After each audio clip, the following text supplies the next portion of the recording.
안녕하세요. 골치 아픈 수학 고민을 즐거운 수다로 시원하게 풀어드리는 수다학입니다. 사실 엄마들 사이에서요, 가장 있어 보이는 사람, 바로 내 아이가 공부 잘할 때, 그렇죠. 그 엄마들 만나면 어깨가 일단 딱 펴져 있고요. 고개가 항상 이렇게 약 15도가량 올라가 있어요. 정말 뭔가 세상을 다 얻은 듯한 그 표정을 보면서 정말 뭘 먹이고 어떻게 가르치면 아이가 저렇게 공부를 잘할까 막 직접 쫓아가서 물어보고 싶은데요. 그런 고민, 그리고 그런 질문 항상 가지고 계시는 분들에게 좀 시원한 수학의 고민을 해결해드리는 그런 시간이 되겠습니다. 자, 오늘도 수다학은 네 분과 함께 하겠습니다. 어서 오세요. 반갑습니다. 안녕하세요. 사실 교수님, 제일 부러워요. 그렇죠. 공부 잘하는 아이를 둔 엄마를 볼 때마다 와, 정말 전생에 나라를 구하셨나요? 뭐 이런 생각이 들고요. 그리고 인터넷 서치하면서도 항상 놓치지 않고 눈이 가고 클릭을 하게 되는 경우가 공부 잘하는 비법, 내 아이 뭐 공부 잘하는 아이 만드는 법, 뭐 이런 거 놓칠 수가 없거든요. 선생님도 그런 경험 많이 해보셨죠? 왜요? 없으신가 본데요? 너무 잘해요, 그냥. 아니요. 아이가 네. 즐겁게 공부하는 거에 정말 저도 신경을 쓰긴 했어요. 질리지 않게 네. 그냥 즐겁게 했으면 좋겠다. 그런데 정말 아이 성적에 대해서 그렇게까지 노심초사하고 비교하고 막 그래 본 적은 없어서. 네. 네. 말은 저렇게 하셔도 계속 웃으시는 거 보니까 자녀분이 공부 잘하나 봐요. 자녀 공부 얘기만 나와도 계속 웃으시면서 저렇게. 그게 아니라니까요. 예. 그게 아니라니까요. 뭐. 아니 근데 정말 누구나 다 내 아이가 수학 박사가 좀 됐으면 좋겠다라고 하는 생각은 누구나 다 갖게 되는 것 같아요. 그렇죠? 그럼요. 네. 기왕이면 아까도 얘기하셨지만 공부 잘하면 어머니들이 고개가 15도 정도 이렇게 올라간다고 했는데 우리 엄마는 이게 위로 올라가지 않고 15도 늘 정도 항상 아래로 이렇게, 이렇게 네. 하세요. 선생님 볼 때도 항상 이렇게 뭔가 죄진 사람처럼 네. 공부만 못했을 뿐인데 맞아요. 선생님 눈을 제대로 못 봤거든요. 아니 그리고 나는 그렇게 못난 사람이 아닌데 내 아이가 공부를 못하면 선생님 앞에 가서 그렇게 죄인이 될 수가 없어요. 그러니까요. 무릎을 항상 붙이고 이렇게 네. 다소곳이 앉아서 뭔가 잘못된 얘기를 이런 맞아요. 생각이 들거든요.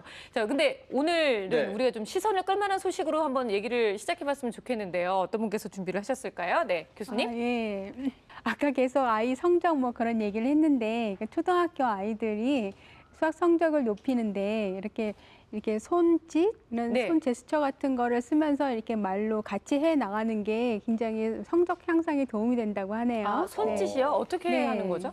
뭐 예를 들어서 이런 거 아니에요? 3 더하기 3은 6 이렇게 하는 게 아니라 뭐 사과 3개, 여기에 배 3개, 네. 합쳐서 6개. 뭐 이런 건가요? 네, 정말 그렇게 어색하네요. 애가 없어요. 아니, 애 앞에서 누가 이걸 안 사진이 해본 있어야지 거예요, 이게. 그쵸? 네. 애가 없는데. 아니, 한번 해보세요. 연애, 아니, 연애. 아이 맞을 수 되는 있어요. 3 더하기 3. 다르네. 이런 거 시키지 마세요, 진짜. 다르네요. 네. 여러 가지 의미가 있는 것 같아요. 손가락을 썼다는 것도 그렇고, 그 다음에 아까 뭐 사과, 배 이렇게 비유한 것처럼 네. 적절한 실생활 상황을 가져왔다는 것도 그렇고, 아, 네. 그러면서 입으로 수학적 표현을 하셨잖아요. 네. 이런 수학적 표현을 했다는 것도 좋은 것 같고 그런 것 같아요. 네. 자, 오늘은요, 저희가 특별히 이런 시간을 좀 한번 마련해 봤습니다. 학부모님, 그리고 학생들 모두 이런 것 좀 가르쳐 주세요라고 저희한테 보내주셨던 사연 중에서 집중적인 것들만 딱 골라서 여러분들의 부탁 내용들을 저희가 한번 싹 좀 다뤄보려고 합니다. 자, 오늘의 주제 어떤 것인지 화면으로 함께 확인해 볼게요.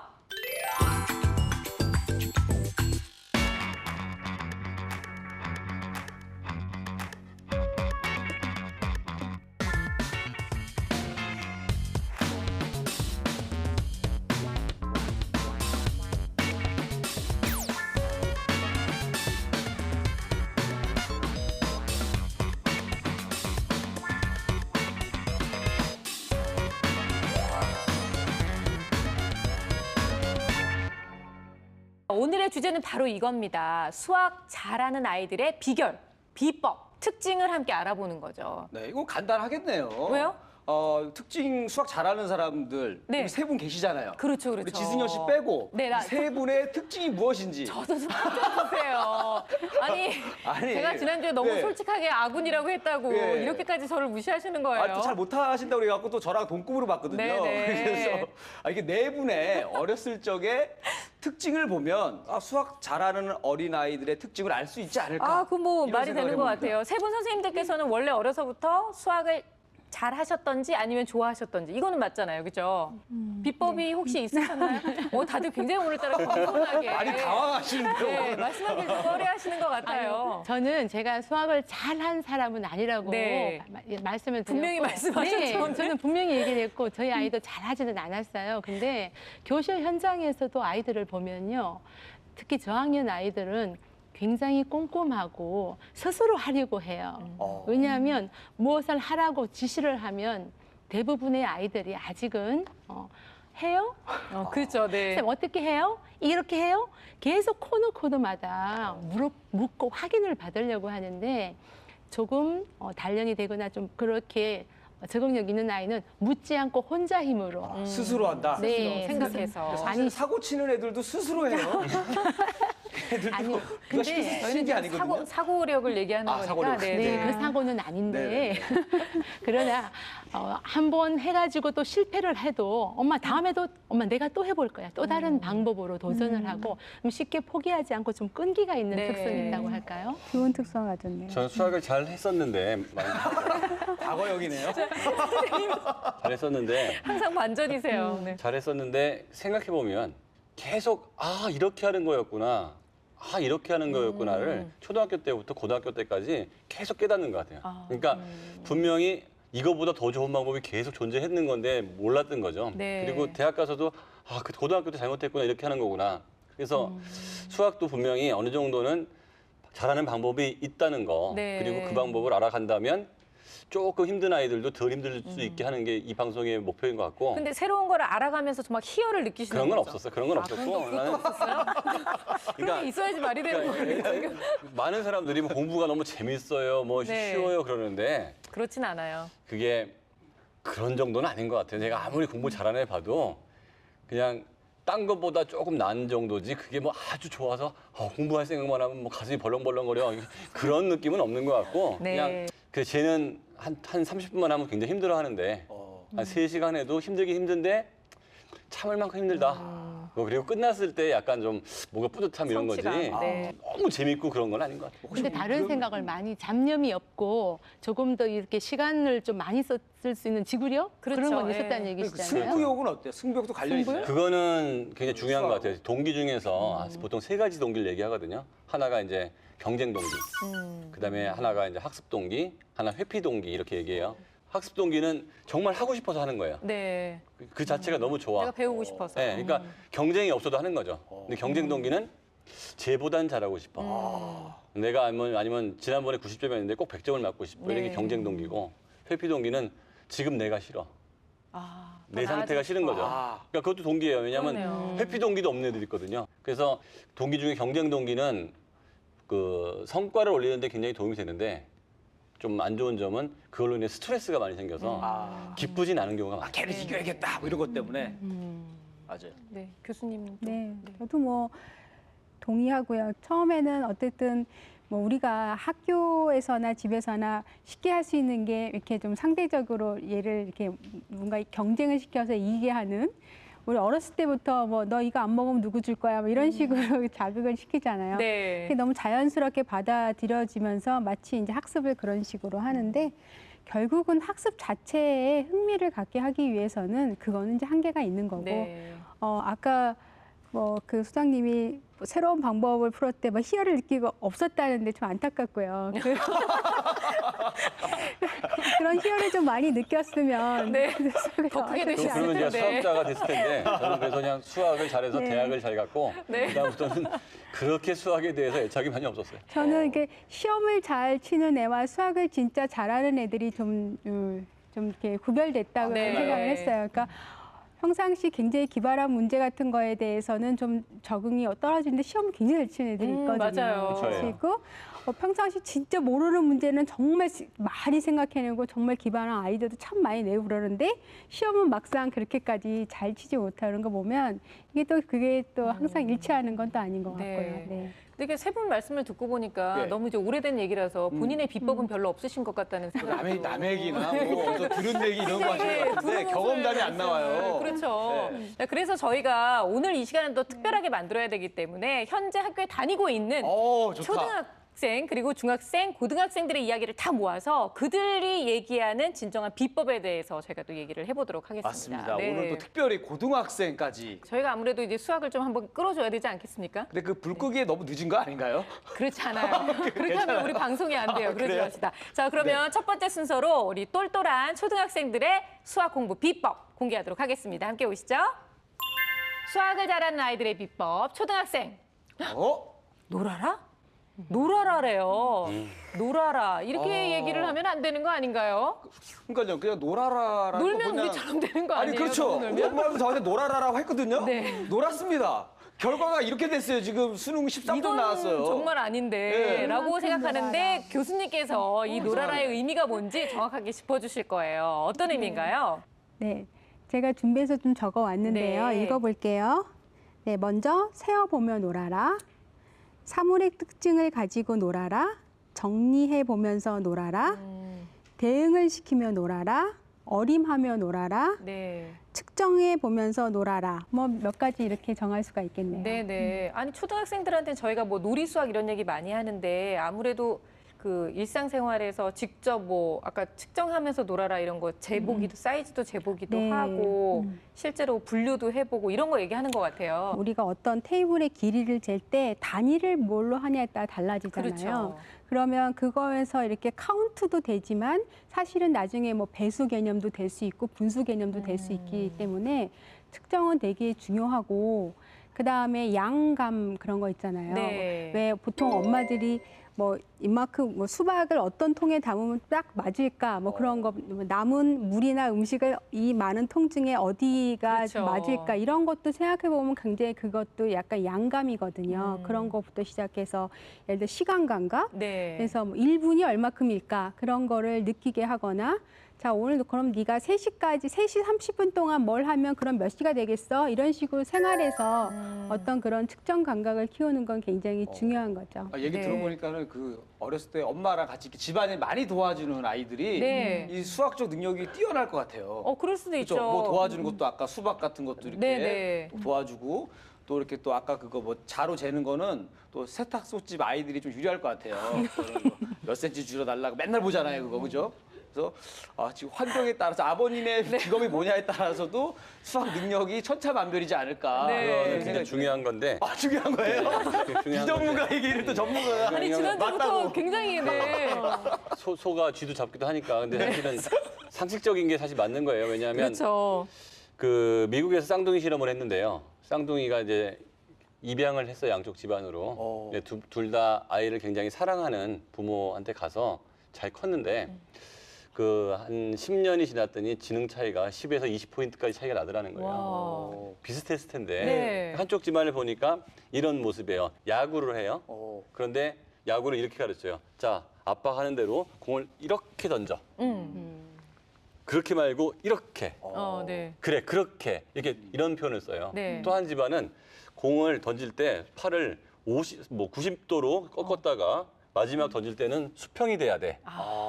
그렇죠? 그럼 내 날아가는 공의 속도가 뭐 시속 몇 킬로쯤 될 거야. 근데 너는 키가 작으니까 나보다 빠를 수 없고 한 몇 킬로쯤 될 거야. 똑같이 야구를 해도 네. 이 아빠가 쓰는 표현에서 숫자를 다루고 하는 쪽 애하고 똑같이 사랑해도 이렇게 저렇게 네. 하는 집 아이하고 이 생각하는 패턴이 달라지기 때문에 나중에 지능 차이가 나더라는 거예요. 이게 고 선생님 말이 맞는 거죠. 어떤 식으로 부모가 놀아주냐에 따라서 아이가 수학을 잘할 수 있다. 저는 차라리 그냥 지능은 좀 떨어지더라도 아빠가 야, 이렇게 던지는 거 이게 나을 것 같아요. 네. 이걸 90도로 만들어가지고 다리는 어떻게 하고 제가 나 그게- 놀러 나왔는데. 아니 낳고 안 낳고가 네. 아니라 그 본인한테 어렵고 안 어렵고의 차이이신 그런가요? 것 같아요. 그렇게 얘기하면 본인이 어려울 것 같아서 지금 하기 싫으신 거잖아요. 네. 아니, 네. 예를 맞습니다. 그렇게 들어서 그런데 아니, 리차드 파인만인가 어느 과학자가 그 아버님이 그렇게 교육을 이렇게 방금 소장님 얘기하신 대로 현실적으로 가르쳤다는 거예요. 그래서 아빠 기린의 목은 얼마나 길어? 기린은 얼마나 큰 동물이야? 그러니까 우리가 보통 그러면 기린 목이 긴 목이 기린은 길어, 2m 20 이렇게 얘기할 수 있잖아요. 2m 20은 굉장히 기니까 뭐 여기서 어디까지 이렇게 하는데 2m 20이라는 길이는 말이야. 네가 2층에 올라가서 다락방에 들어가서 밖을 내다보면 기린의 얼굴을 만날 수 있단다. 이런 식으로 구체화되게. 굉장히 구체적으로. 약간 네, 그 구체적으로. 그림으로 상상할 수 있게끔. 네, 그렇죠. 그러니까 일단 이 아이가 자기 연령에서 충분히 상상할 수 있도록 이야기를 구체적으로 해주니까 네. 그 이야기가 와닿고 학습으로 막바로 연결이 되었다는 얘기예요. 머릿속에 상상하는 건 정말 중요한 것 같아요. 아니 결국은 이게 또 그 놀아라라고 하는데 그냥 놀리는 게 아니라 관찰 그리고 발견. 부모님이 굉장히 머리를 많이 써서 뭔가 그 놀 수 있는 환경도 수학적인 환경을 만들어줘서 놀게 하라는 거잖아요. 근데 그렇게 말씀하시면 네. 엄마들이 너무 고민할 것 같아요. 저 아니 이미 이 얘기를 들으면서 너무 고민이 되기 시작하는 거예요. 아이의 그 기린의 목을 얘기를 하면서 오히려 그렇게 쉽게 얘기해 줄 수 있으면 다행인데 요즘 엄마들은 생각이 많아가지고요. 근데 너무 고차원적인 걸 접하다 보니까 네. 그렇게 되는데 2학년에 이제 분류학이라고 나오잖아요. 초등 1, 2학년에서 가장 중요한 아이들이 중요하지만 잘 모르는 중에서 기준이라는 게 있거든요. 네. 그럼 집에서 이렇게 우리가 이제 옷장에 옷을 정리할 때 바지 종류, 셔츠 종류, 그렇죠. 속옷 종류를 따로 이게 분류다. 그런데 분류 중에서도 기준을 정한다는 게 또 뭔가 하면 종류에 따라 다른 옷을 이제 분류하는 것도 기준이지만 통을 2개를 놔두고 장난감을 한 장난감을 두는 거예요. 뭐 여러 가지. 요 장난감보다 지금 큰 것은 오른쪽 왼쪽에. 통에 작은 것은 왼쪽 통에 네. 이렇게 되고 나서 아이가 다 정리를 하면 이야기를 하는 거예요. 지금 요것이 너 무엇을 가지고 나누었지? 어머 요 중간에 있는 이 장난감을 가지고 나누었어. 이러면 자연스럽게 기준이 되면서 네, 기준이 예전에 되면서. 그래프 같은 거 보면 0이 가운데 있고 네. 뭐 마이너스 그렇죠. 1 써 있는 것처럼 네. 그런 기준 잡는 거에 또 도움이 될 것 같은데요. 제가 보기엔 전문가이신 네. 것 같아요. 그러네. 아니 어릴 그래프에 때 막 환경이 안 좋았던 것 같아. 저보고 이걸 생각하고 기준이 있으니까 네. 이거보다 작은 거 아래 많은 거 하나는 거 요런 거 공부할 때 또 네. 도움이 되겠다 저런 거는. 아, 네, 지금 똑같은 얘기를 2번 하셨거든요. 네. 네, 굳이. 강조, 네, 강조. 강조. 칭찬 받았을 때 한 번 더 하는 거. 그러니까 너무 잘한다 얘기- 잘한다 하면 더 잘하고 싶은 마음. 네, 얘기 길게 하다 보면 언젠가 실수할 수 있어요. 그러니까. 알겠습니다. 여기서 다 물겠습니다. 아, 조금 전에 말씀하신 것 중에서 예를 들어서 뭐 공간이란 얘기도 많이 나왔고 네. 정리, 분류 이런 얘기들이 네. 수학적인 거잖아요. 집합이랄 그렇죠. 걸 수도 있고 공간. 근데 우리 아이들이 학년이 올라가면 올라갈수록 도형이나 원 같은 걸 힘들어해요. 벡터 같은 경우로. 그거는 왜 그러냐면 집안에만 있어가지고 켜지는 수학적 능력이 아니에요. 그거는 손으로 만져보고 눈으로 봤을 때 네. 좋아지는 거기 때문에 제가 학부모님들한테 특히 초등학교 학부모님들한테 당신 아이가 진짜 머리가 좋고 수학을 잘하기 위해서는 산과 들과 바다로 가서 네. 그냥 그 삼겹살만 구워먹지 말고 거기서 뭘 해야 되냐 요즘 하면 못 구워 먹어요. 그 뭘 해야 되냐 하면 그 이파리도 따보고 그렇죠. 각각의 여기 산에 있는 모든 종류의 다른 이파리를 따와라. 그럼 분류해야 그렇죠. 되고 딸 때 조심스럽게 따야 되거든요. 그다음에 딴 다음에 그걸 다 붙이는 거예요. 그때 세 근육이 발달해요. 네. 우리 몸에는 이게 대근육, 그다음에 이게 소근육, 소근육이. 이게 세근육이라고 하거든요. 이 세근육을 쓸 때 뇌가 자극을 많이 되는데 그걸 정확히 붙이면서 이 이파리와 이 이파리의 차이점을 보다 보면 이게 가지도 다르고 이 구조가 다르게 돼 있단 말이죠. 그걸 자세히 볼 때 또 네. 머리가 또 좋아져요. 그다음에 돌 같은 경우도 각각의 색깔별로 구워봐라. 그러면 이 아이가 손과 발을 계속 써야 되잖아요. 그러니까 일상생활 속에서 수학을 정말 잘하고 싶으면 연산이나 수학 사고력 문제만 풀지 말고 그렇죠. 진짜 바깥에 나가가지고 많은 것들을 경험하게 되면 지금 당장의 성적은 연결되지 않지만 수학을 잘할 수 있는 뇌의 자극이 가서 다음번에 수학이 그런 것들이 들어왔을 때 좀 쉽게 적응할 수가 있어요. 네. 초등학생은 역시 놀아라. 그런데 어떻게 놀릴 것이냐 하는 것이 이제 부모님들의 역할인 것 같은데요. 지금 선생님도 말씀 들으면서 우리가 부모님들이 생각하는 수학에는 수밖에 없는 것 같아요. 셈과 수만 있는 것 같아요. 문제풀이. 그렇죠. 그런데 우리가 알고 있는 수학은 더 크고 뭐 진짜 도형도 있고 아까 선생님 말씀하셨던 것처럼 분류도 있고 집합도 있고 여러 가지가 있는 것처럼 부모님이 좀 더 그 수학에 대한 넓은 생각을 가지시면서 아이에게 충분히 놀 수 있는 즐겁게 놀 수 있는 수학의 기회를 많이 주시면 좋겠다라는 생각이 듭니다.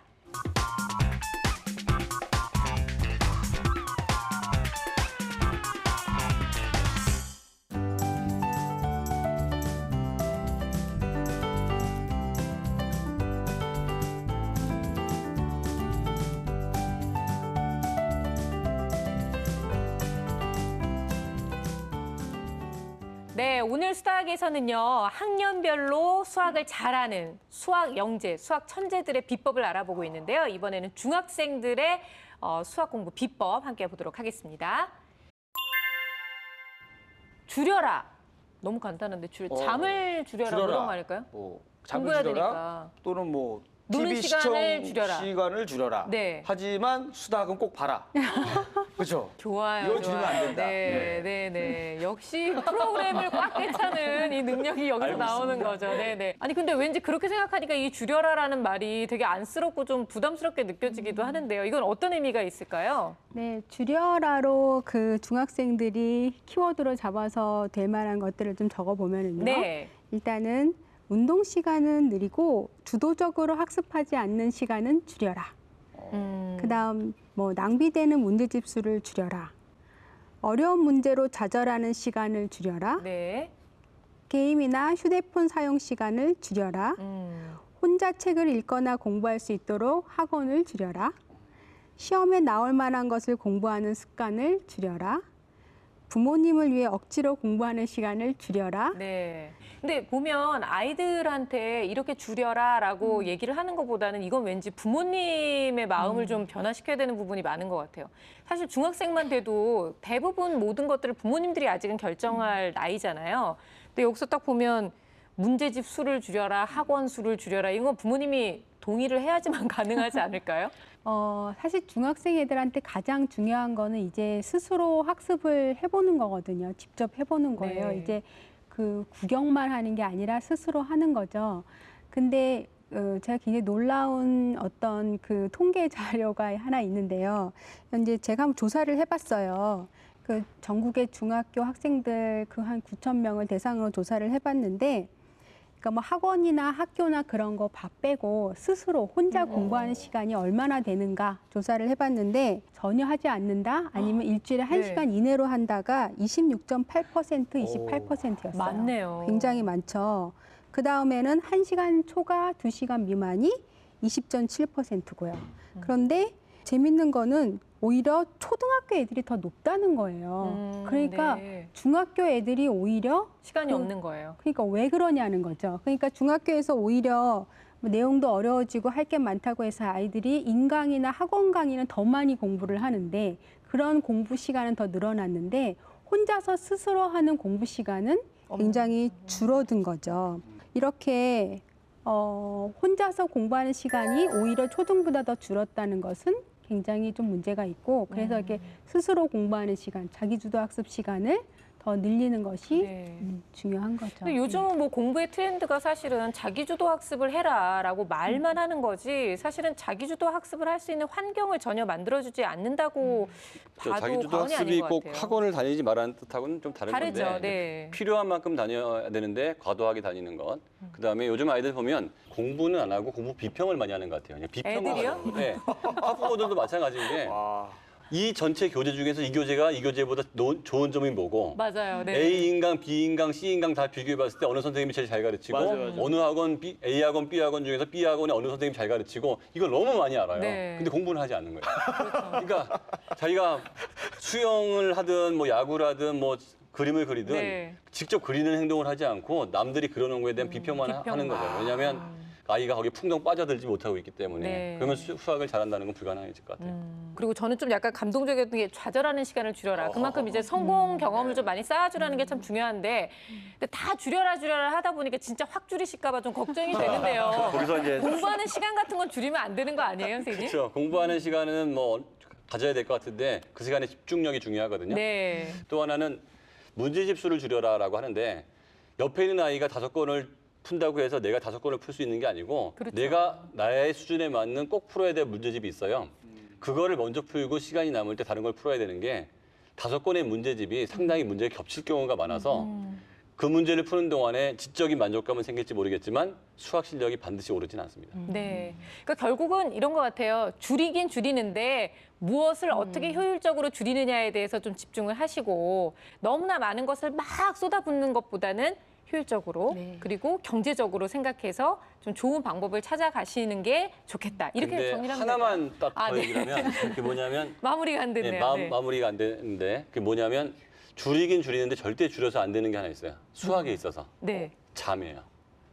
잠을 예, 맞아요. 충분한 진짜. 휴식을 취해야 수학은 다른 과목에 비해서 뇌를 굉장히 많이 쓰거든요. 네. 그래서 단순하게 외우는 거는 좀 잠을 줄여도 가능한데요. 네. 수학처럼 복합적 사고를 해야 되는 과목은 잠을 줄여서 뇌 기능이 저하되면 앉아있는 공부 시간에 비해서 머리에 들어오는 게 효율이 안 거의 없기 때문에 잠은 절대 줄이지 않는 게 잠은 좋아요. 절대 줄여라 이런 말 안 넣습니다. 그러니까 잠은 줄여서는 안 된다. 네, 절대 어머니들이 안 잠을 돼요. 많이 줄이려고 그러니까 하거든요. 예전에 뭐 4당 5락 뭐 이런 얘기 아유, 하셨잖아요. 맞아요. 특히 수학에 있어서는 안 좋은 것 같아요. 네. 아이는 잠을 충분히 자야 됩니다. 근데 저희가 오늘 계속 줄여라 하니까 정말 그래 마음 편하게 아무것도 하지 마 뭐 이렇게 하실까 봐 좀 걱정이 돼서 그러는데요. 그래도 중학생 정도가 된다면 하루에 어느 정도는 공부를 뭐 몇 분 정도는 공부를 하고 문제집도 어느 정도 분량은 풀어야 된다 뭐 하는 기준 정도는 좀 있을 것 같은데요.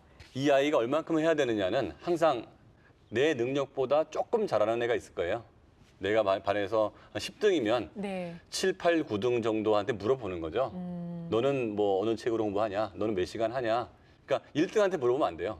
10등이 1등한테 너무 물어보면, 힘들죠. 10등이 1등한테 물어보면 이게 인생이 말리는 거고, 일단 7, 8, 9등이 어느 정도 하는지를 보고, 걔네만큼 하면 이제 걔네만큼 올라갈 가능성이 있는 거죠. 근데 실제로 조사해본 결과에 따르면 그 일주일에 6시간 이상 스스로 공부를 네. 하는 애들 6시간 이상. 그러니까 적어도 네. 하루에 1시간 정도라고 그렇죠. 보면 되겠네요. 근데 초등학생이 약 6%고 중학교 애들이 약 5%예요. 너무 안 그리고 하는 고등학교 거죠. 애들은 뭐 18% 이상 나오는데 그러니까 상식적으로 왜 생각해 보면 애들이 공부를 되게 많이 하는 것 같지만 다 그렇게 능동적으로 공부를 하는 시간은 굉장히 적다는 건 우리 아이들의 공부 지금 이 방법에 문제가 있는 게 아닌가 네. 그런 생각을 해볼 수 있는 것 같아요. 근데 우리가 다 진짜 초, 중, 고등학교를 다 거쳐서 왔지만 실제로 가장 부담 없고 가장 하고 싶은 공부를 할 수 있는 때는 중학교 때 아닌가요? 저는 초등학교 때 그랬던 것 같아요. 같아요. 초등학교. 초등학교 때는 그냥 뭘 잘 그렇게 주도적으로 하기에는 너무 애 어리잖아요. 중학교 아직 안 보내봤죠? 네.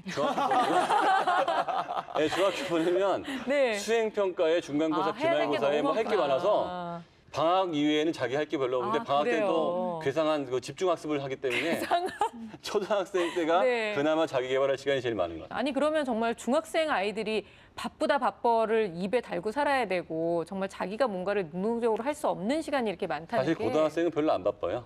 그냥 포기하는 애들이 좀 있어서 네. 중학생은, 평균적으로 보면. 중학생은 거의 대부분이 아직은 의욕적이기 네. 때문에 네. 그래도 좀 해보겠다는 마음이 많거든요. 포기가 아니고 좀 더 이제 구체화되게 보이는 거죠. 그렇죠. 내가 그렇죠. 이제 선택과 집중을 하고 선택과 내가 집중할 수 못하는 있는. 것에 대해서는 자수 내려놓고 네. 뭘 잘하는가에 대해서 그게 뭐냐면 이제 생각하는 고등학생은 내가 대학을 갈 때 어떤 학교는 이제 수학을 안 보는 학교도 있고 어떤 그렇죠. 영어를 안 보는 학교, 어떤 사회 안 보는 학교 네. 그래서 그걸 다 가리고 공부하는데 중학교 때는 다 해야 되거든요. 좀 더 전략적이 네. 되는 거죠, 고등학생은. 그렇죠. 결국은 줄여라라는 말씀으로 여러분께 이렇게 조언을 해드리고 있지만 사실 이 비법에는 너무 여러 가지 의미가 들어있는 것 같아요. 그 책상에 앉아서 불필요하게 보내는 시간은 줄이되 정말 아이가 집중해서 효율적으로 공부할 수 있는 방법을 부모님들께서도 함께 좀 만들어 주셔야 되는 부분이 아닌가라는 생각이 듭니다. 중학생들의 공부 비법 함께 알아봤습니다.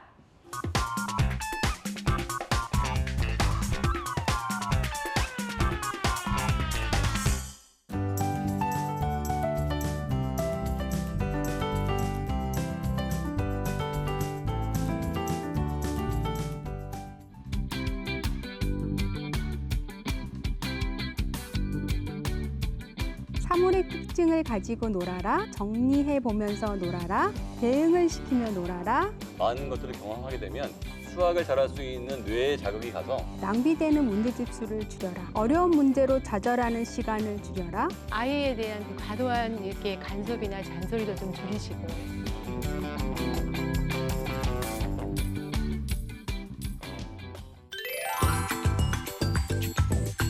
학년별로 수학을 잘할 수 있는 비법 함께 알아보고 있는데요. 이번에는 정말 너무 어려운 공부에 정말 치이는 때죠. 고등학생들의 수학 비법 함께 알아보도록 하겠습니다. 키워드 보여주세요. 늘려라.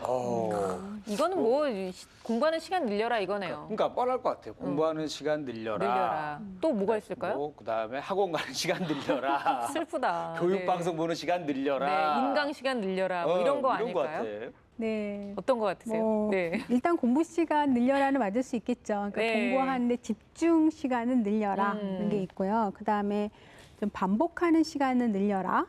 그다음에 혼자서 풀어보는 시간은 늘려라. 네. 그다음에 개념 이해에 투자하는 시간을 늘려라.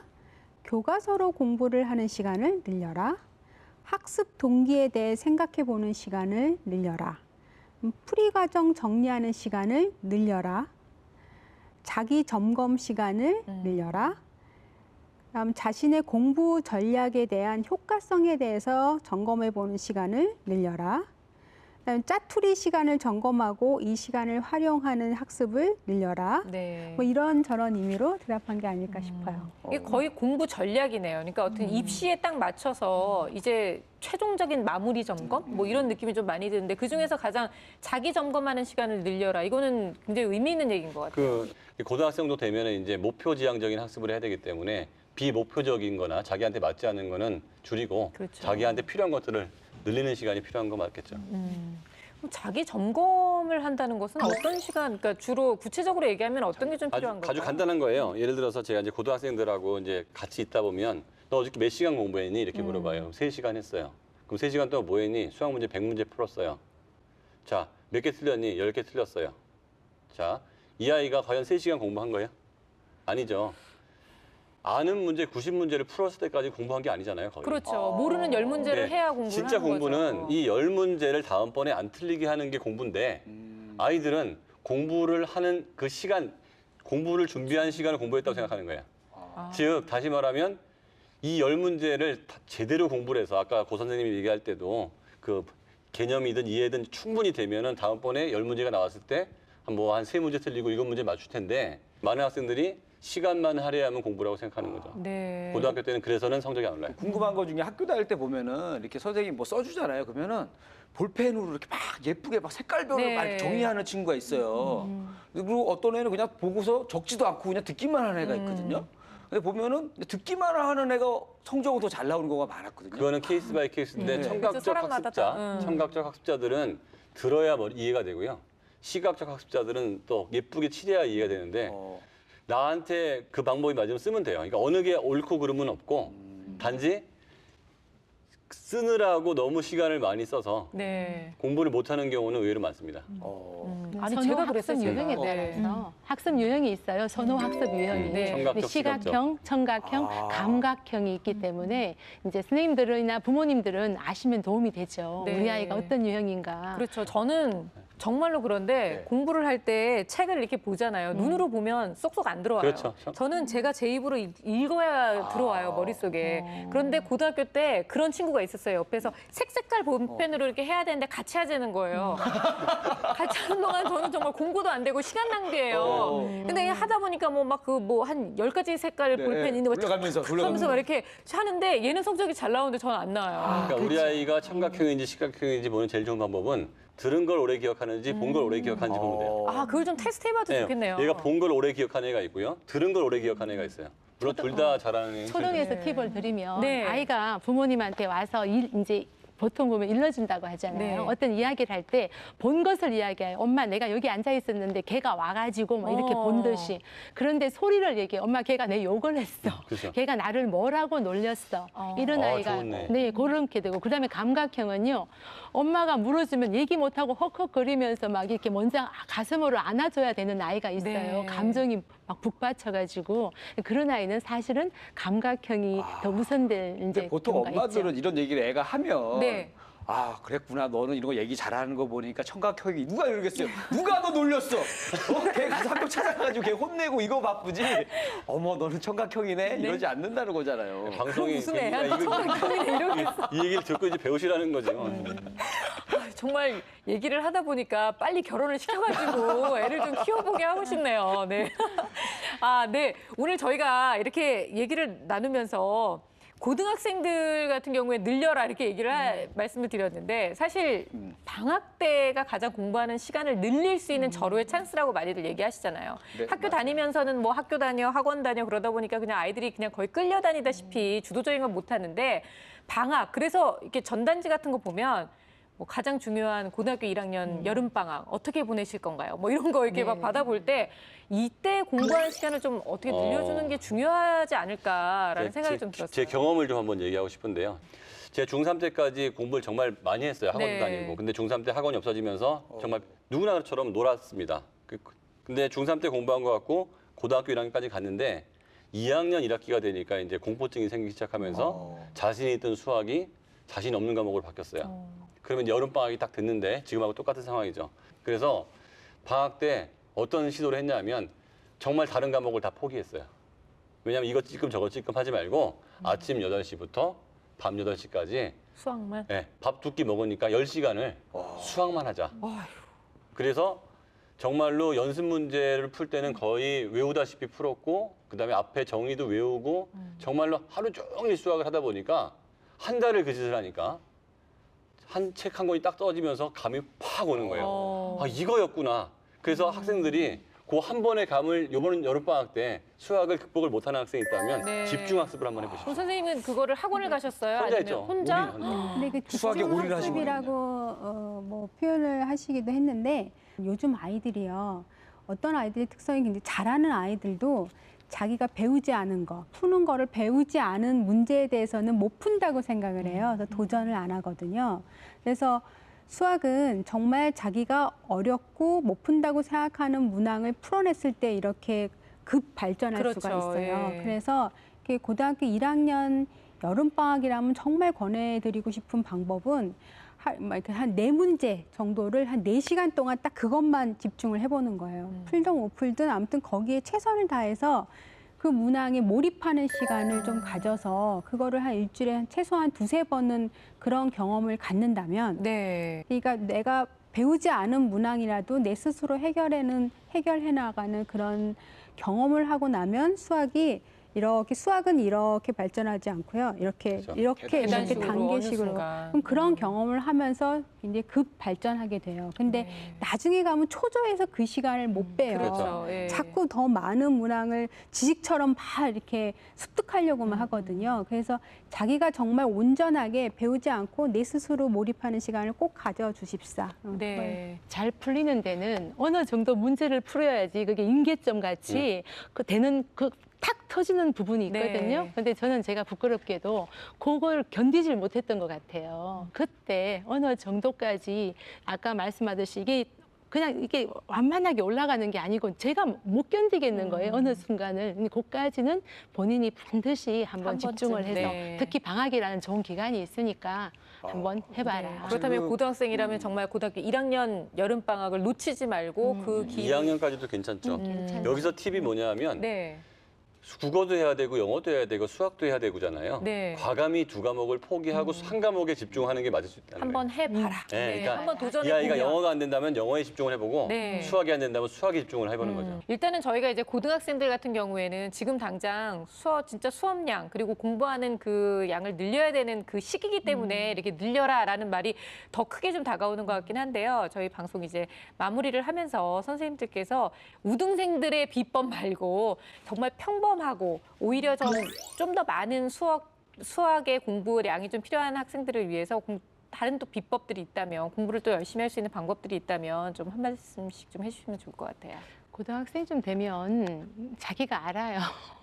내가 어느 정도인지. 자기 수준을 측정하는 정도는 다 되더라고요. 그래서 정말 부모님한테 도움을 청하거나 내가 열심히 공부하고 싶고 어떤 부분에 도움이 필요한지를 네. 잘 점검을 해서 늘릴 수 있는 부분은 늘렸으면 좋겠어요. 지금 지승현 아나운서가 물어보는 게 최상위권이 아닌 보통 아이들이라고 네. 했잖아요. 그러니까 사실 수학은 최상위로 가려고 그러면 제일 중요한 게 문제 해결 능력이에요. 그래서 너무 많은 문제집을 풀려고 하지 말고 수학은 정의로부터 파생된 과목이기 때문에 네. 각각의 모든 영역의 앞부분에 설명이 자세히 나온 정의를 시 외우듯이 네. 언어적으로라도 쭉 원이라는 것은 뭐 한 점으로부터 일정한 거리에 있는 점들을 연결한 선 이렇게 정의를 정확하게 외우는 작업 하나 하고 그다음에 전혀 꽈내지 않은 유형 문제만큼은 자동화될 때까지 연습을 해서 네. 그거까지는 사실 머리의 영역이 아닌 노력의 영역이거든요. 그냥 진짜 눈 감고도 할 수 있을 네, 정도로 그러니까 만드는 거죠. 그 문제를 입으로 풀 수 있을 정도까지 반복을 해놓는다면 응용 문제가 그렇게 심한 응용이 아니라는 걸 깨닫게 될 거예요. 그러니까 네. 정의와 공식, 그다음에 유형 문제만큼은 매우 네. 숙달시켜놔라. 여기 얘기하고 싶어요. 네, 뭐 한 문제집이라도 정확하게 그거를 다 공부하고 어떤 문제가 어떻게 이렇게 응용돼서 나오는지를 그렇게 파악하는 게 굉장히 중요하거든요. 그래서 많은 문제를 다루기보다는 좀 정확하게 알고 넘어가는 게 굉장히 학교 시험이나 그런 데는 도움이 될 것 같고요. 네. 또 내가 예전에 공부를 못했으니까 현수학습이 잘 되지 않았으니까 나는 잘하기 어려울 거야 이렇게 생각하는 경향이 많거든요. 그러니까 일단 그런 생각부터 좀 놓고 네. 학습에 임해야 될 것 같아요. 네, 오늘은 정말 이 학년별로 초등학교, 중학교, 고등학교까지 공부 잘하는 아이들의 비법에 대해서 알아봤어요. 근데 사실은 얘기를 들으면서 나는 따라갈 수 있을까? 이렇게 오히려 더 오히려 자신감이 더 좀 절망하고. 떨어지는 학생들도 있지 않을까라는 생각 때문에 왠지 굉장히 이상적인 얘기만 좀 한 것 같아서 좀 저는 아까 그렇기는 그래서 하나 한데요. 생각한 게 있었어요. 네. 중간권에 있는 친구들한테 해주고 싶은 얘기가 아니, 저도 비전문가의 의견을 네. 듣고 싶었어요. 비전문가로서 앞에만 보지 말고 뒤를 봐라.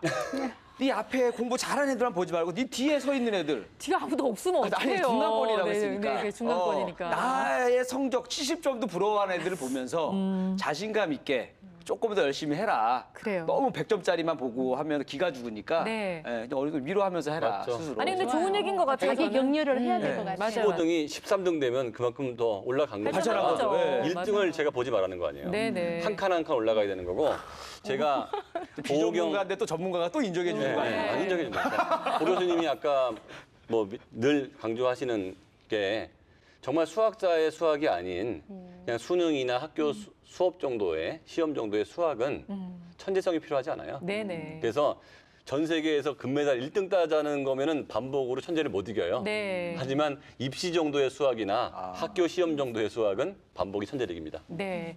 그래요. 정말 말씀대로 반복을 이길 수 있는 사람은 없는 것 같아요. 열심히 노력하면 여러분도 얼마든지 수학의 그 길이 보이실 거라고 저도 믿습니다. 그렇죠? 네. 네, 우리가 좀 미리 이 길을 좀 알았다면 얼마나 좋았을까요? 자, 오늘도 좋은 얘기 해주신 네 분께 감사드리고요.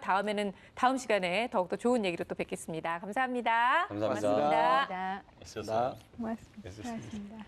네, 오늘은 저희가 수학을 잘하는 아이들, 그 아이들이 얘기하는 비법에 대해서 얘기를 나눠봤어요. 놀아라, 그리고 줄여라, 늘려라. 간단한 말로 키워드로 말씀을 드리긴 했지만 그 안에 숨어있는 여러 가지 이야기들, 그리고 그 안에서 아이들뿐만이 아니라 부모들이 할 수 있는 역할에 대한 이야기도 많이 나눠봤는데요.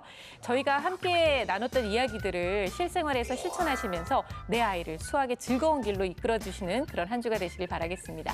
저희는 다음 시간에 더욱더 즐거운 수다학으로 찾아오겠습니다. 감사합니다. 네, 갑자기 또 교양스럽네요.